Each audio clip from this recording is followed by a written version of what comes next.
This video is part one of a 5-part video series on segmenting with the Accu-Wedge system. In this video, I'll describe the history of the development of the Accu-Wedge system to enable the production of slicing of wedges to produce perfect segmented ring projects. At the end of this video, I'll show examples of a wide variety of segmented disc designs to verify the accuracy of the Accu-Wedge system. Also, at the very end of this video, I'll describe a wide variety of finished segmented projects, all made with the Accu-Wedge system.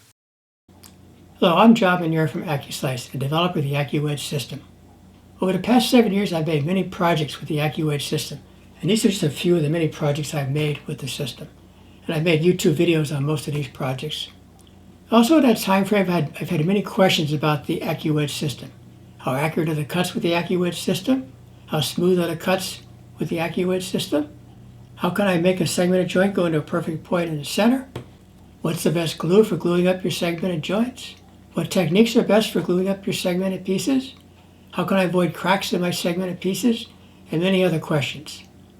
As a result of these questions and many others, I'm planning a 5-part video series on which I'll be answering these questions and many more. And this video will be the first video of that 5-part series.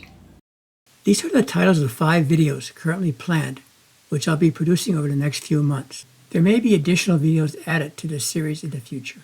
There are a number of additional Accu-Wedge videos listed on our website. These videos are organized in the Video tab on the Accu-Wedge page.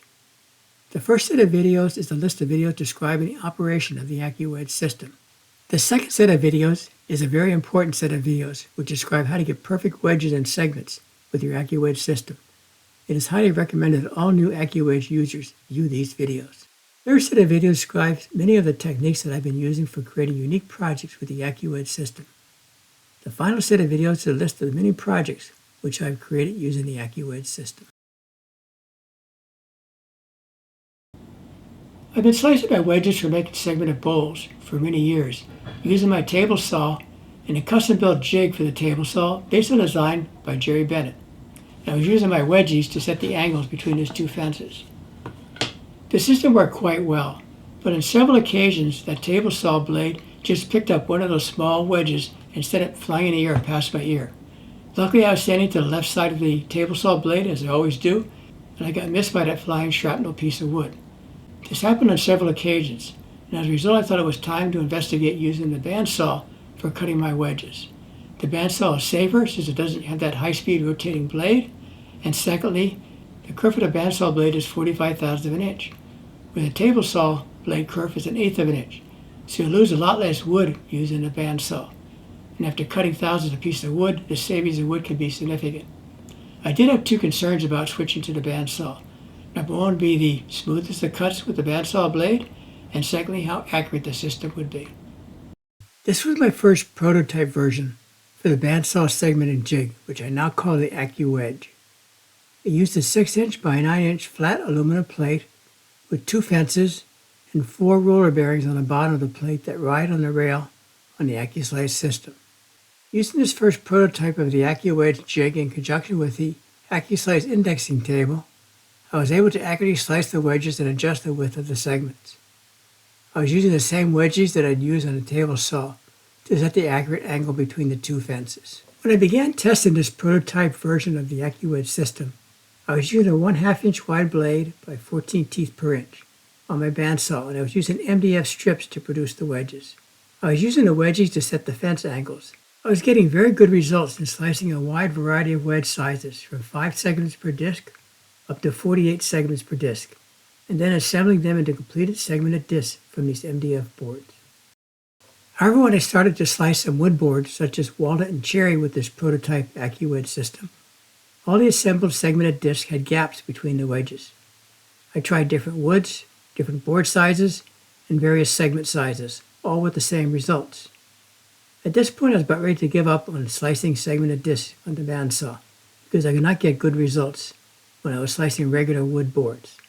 The system worked fine with MDF, but not with wood boards. The only difference is the grain of the natural wood boards. Apparently, the wood grain was deflecting the bandsaw blade. Since I was slicing the wood boards at an oblique angle across the wood grain, there was more resistance on one side of the bandsaw blade, where you were cutting against the grain of the wood, than on the other side of the bandsaw blade, where you were slicing with the grain of the wood. This difference in resistance would cause the 1/2 inch thin blade to twist or turn. This was a very slight turn, less than 1/10 of a degree, but was enough to affect the accuracy of the wedges and cause the gaps in the assembled segmented disc. As a last resort, I then installed a 3/4 inch wide, 14 teeth per inch bandsaw blade, and the problem was solved. The 3/4 inch wide bandsaw blade is a 1/4 inch wider, it's 7/10 inch thicker, is under increased tension in comparison to the 1/2 inch wide blade. Therefore, it's much stronger and less likely to twist. These factors all contributed to eliminating the blade twisting or turning when slicing the wood boards at an oblique angle across the wood grain. After I installed the 3/4 inch wide blade, the Accu-Wedge worked perfectly, and I was able to produce perfect segmented disc. This is why we specify that you must use the 3/4 inch wide bandsaw blade for all segmenting cutting with the Accu-Wedge. The 1/2 inch wide blades would just not work accurately. When I first developed this first prototype of the Accu-Wedge system, it did not have a pin indexing system. It just had 2 fences, and I used wedges to set the angle between the 2 fences. This is very similar to cutting the wedges on a table saw. I then took this prototype Accu-Wedge unit to the machinists and engineers who helped me develop the Accu-Slice system and asked them for their help in finalizing the design. The engineers proposed a pin indexing system to enable the automatic setting of the angles for different numbers of segments per segmented ring. This would make it quick and easy to switch between different numbers of segments per ring and make the Accu-Wedge system very versatile. When engineers first made the suggestion of using the pin indexing system, I had serious reservations. I was skeptical as how accurate the gauging pins could be when adjusting the fences. Could I expect to get accurate segments? I know that the angles of the wedges must be accurate to at least 0.1 degrees. If the angles are not perfect to at least 0.1 degrees, then there will be gaps between the segments when they are assembled. However, the engineers and machinists were quite certain that this pin indexing system would be extremely accurate, since the machining would be done on a high-end CNC mill. After they made this first prototype version for me, I thoroughly checked it out. Using this prototype with the pin indexing system, I was able to cut accurate wedges from 5 to 72 segments per disc, with near perfect joints between all the segments in the assembled segmented disc. The pin indexing system designed by the engineers worked superbly. As a result, I was convinced and sold on the accuracy of the concept, and therefore I decided to incorporate the design in the future versions of the Accu-Wedge system. But the system still needed some additional modifications. When using this system, I had to very tightly hold the boards in place against the 2 fences. It was apparent that the bandsaw blade was slightly pulling on the board due to the slicing of the boards at the oblique angle as discussed previously. I felt that a clamping system was needed to hold the boards being sliced tightly against the 2 fences so the board would not move during the slicing operations. Secondly, I felt that a larger table was necessary. Even though the 6-inch by 9-inch table worked perfectly, I felt that a larger table would be more accurate, since the pin indexing holes in the plate would be further away from the pivot positions of the 2 fences. The further these pin holes are from the pivot point of the fences, the more accurate the system would be for setting the angles for the wedges. I want the system to be as accurate as possible. Also, by having a larger table, this would permit the addition of more segment sizes. This is important for larger numbers of segments because the more segments in a ring, the closer the index pin holes would be in the plate. I want the system to be able to slice 36, 48, and 72 segments per ring, which would all be possible with a 12-inch wide plate. Finding a larger table would be advantageous for holding longer boards against the 2 fences. This was the final design of the Accu-Wedge system. The table is now 16 inches by 9.5 inches, permitting greater accuracy of the pin indexing positions and the ability to hold longer boards against the fences. We added 17 different segment sizes to the plate, which is the maximum we could get due to the spacing of the index points. We machined T-channels into the top edges of the fences to enable the addition of clamps to hold the boards in place during the slicing of the wedges. One issue that I encountered when using the system is that the roller bearings were getting quickly contaminated with sawdust from the bandsaw blade cutting the segments. I subsequently added the dust guard to the bottom of the plate to better protect the roller bearings from this sawdust buildup. It is important to routinely clean the roller bearings to prevent sawdust from becoming embedded into the polycarbonate sleeves on the roller bearings. By cleaning the roller bearings, the carriage also runs much smoother on the rail. Excessive sawdust impregnated into the roller bearings can actually cause the polycarbonate sleeves on the roller bearings to crack or break. I also added a ramp to enable the slice wedges to slide away from the bandsaw blade after being cut, This aluminum ramp has a magnet on its bottom plate to attach its plate to the bandsaw table. This ramp eliminates the possibility of the wedges getting caught up and chewed up by the bandsaw blade. I also came up with a design for the adjustment and setting of the segment sizes when the wedges were sliced on the bandsaw. This is an accessory for the Accu-Slice that we call the Accu-Stop. The Accu-Stop has an adjustable screw to set the length of the segments and a brass locking knob to prevent its position from changing. This design permits the very fine adjustment of the segment lengths. This comes in very handy when doing a very fine adjustment, such as adjusting the length of segments to obtain a segment ring where all the segments go to a perfect point in the center of the segment ring. The Accu-Stop is held in place on a bandsaw table with a large 150-pound mag jig clamp. The Accu-Wedge system was first released for sale to the woodworking community in July of 2017. The design since that time has remained unchanged. The Accu-Wedge system was designed to ride on the rail in the Accu-Slice system and was able to slice accurate wedge angles to produce segmented discs from 4 to 72 segments per ring. The Accu-Wedge system includes 2 clamps with thumb screws, a dust shield, and the ramp. The Accu-Stop is available separately.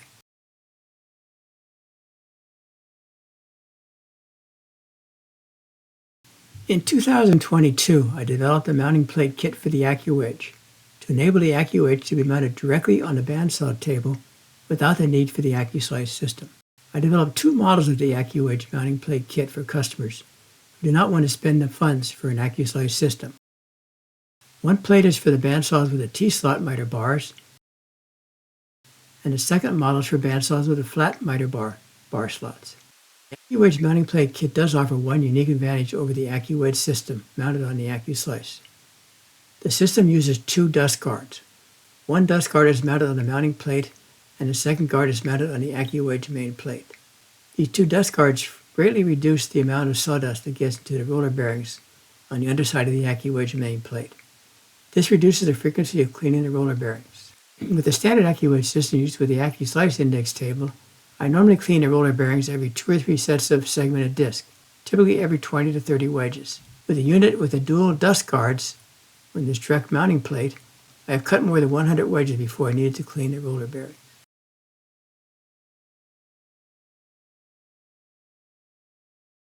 Next, I'm making a segmented disc out of this lacewood board, and I want my disc to have 18 segments, and I want it to be 3.5 inches in diameter. This is just a short video demonstrating the slicing of some wedges using the Accu-Wedge system. A more detailed video and description will be shown in part 2 of this video series, in which I conduct a study of the smoothest of cuts sliced with the Accu-Wedge system. But what I want to show in the next part of this video are some examples of segmented discs that were sliced with the Accu-Wedge system in order to demonstrate the accuracy of the Accu-Wedge system.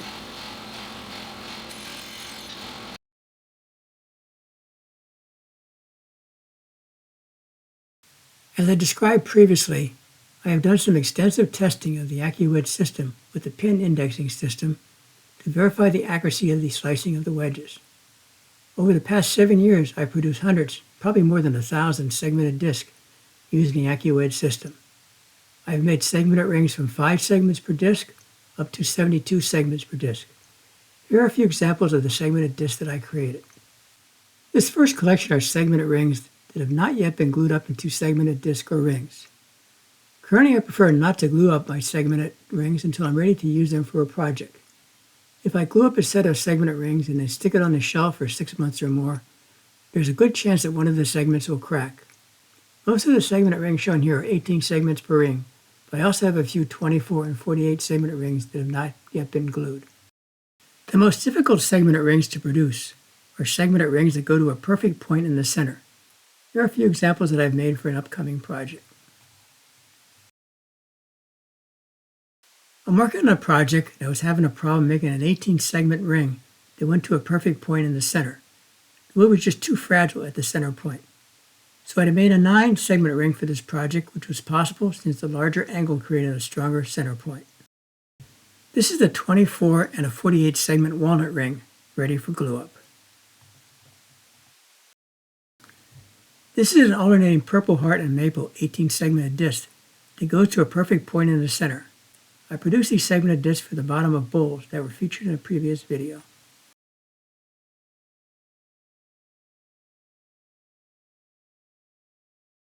The following is a collection of segmented discs that have been previously glued. These have been sitting on my shelves for at least 6 months, and some of them over 2 years, and thankfully none have cracked. Probably because the wood I use is well seasoned, and I used epoxy for the glue-ups. This collection of glued up segmented discs range from 5 segments per disc up to 72 segments per disc.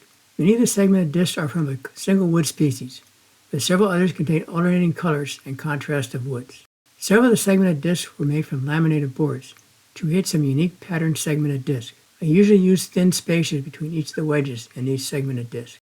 Another style shown in these samples are some of the trapezoid segments that were featured and described in previous videos. These were made by tilting the bandsaw table. This is just a fraction of the segmented discs that I've made to date.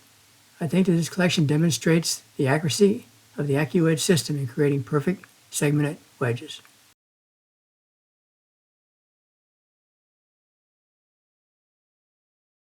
I made hundreds of bowl, egg, and bell projects with the Accu-Wedge system over the past 7 years, most of which I've given away as Christmas presents to relatives. The following are just a few examples of some of my favorite items that I've kept. These projects and many others are featured in videos listed both on our website and also on our YouTube channel. This is the main page of our YouTube channel.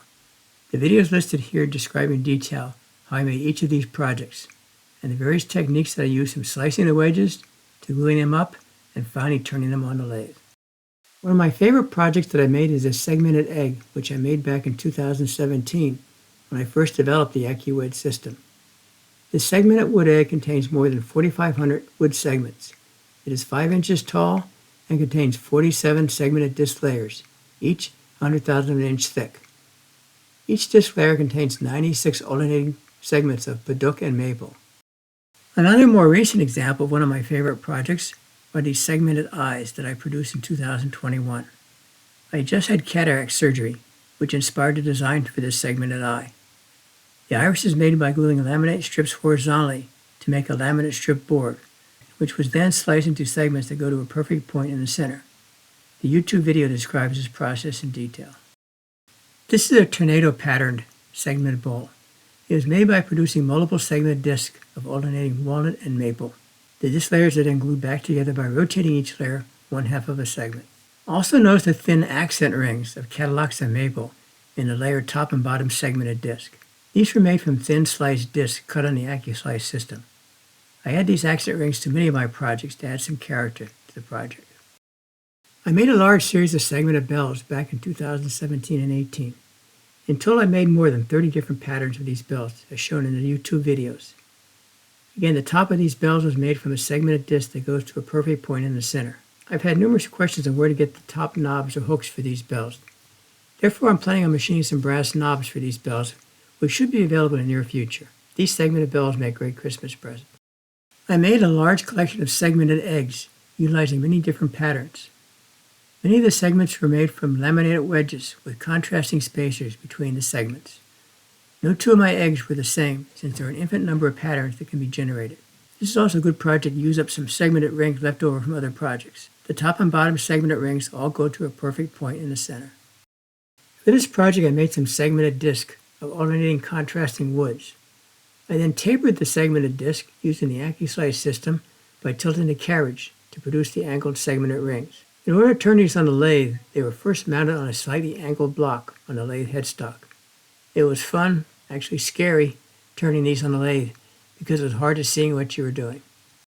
I did a number of videos on producing trapezoid segmented rings. The original concept to produce the trapezoid segmented rings came out of a meeting I had with Kurt Theobald. I discovered that by tilting the bandsaw table, I was easily able to produce these trapezoid-shaped segments. For the purple heart and maple vase shown on the right, I used these standard trapezoid-shaped segmented rings with some thin accent rings between the trapezoid segmented rings. For the project on the left, I made some 1.5-inch thick trapezoid segmented rings from Cadillacs and padauk. I then took these segmented rings and sliced them into discs 0.100 inches thick with the Accu-Slice system. I then reversed these discs upside down and glued them back together to create this eagle pattern. Here's a different type of project in which I made some segmented ring bangle bracelets. Due to the relative weakness of the segmented ring joints, I did use liners for these bangle bracelets. These are 2 patterned segmented discs that I produced several years ago. In order to generate patterns such as these, I use the Woodturner Pro software. To make this segmented platter, I combine the techniques for producing a dizzy pattern bowl with segmenting to produce a segmented dizzy platter. A laminated board with 65 layers of contrasting woods was sliced into 6 segments. The 6 segments are glued together with a 0.1 inch thick Biddle spacer between each wedge. This was just a fraction of the hundreds of patterns of segmented projects that I've completed over the past 7 years. You will find videos describing these projects and many other projects on our website and also on our YouTube channel.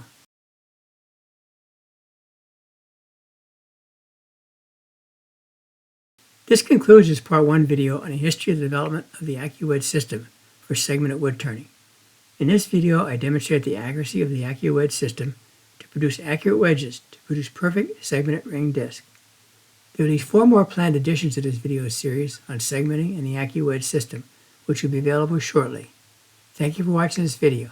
If you have any questions, concerns, or comments, as always, please contact us via email or by phone. And thank you for watching.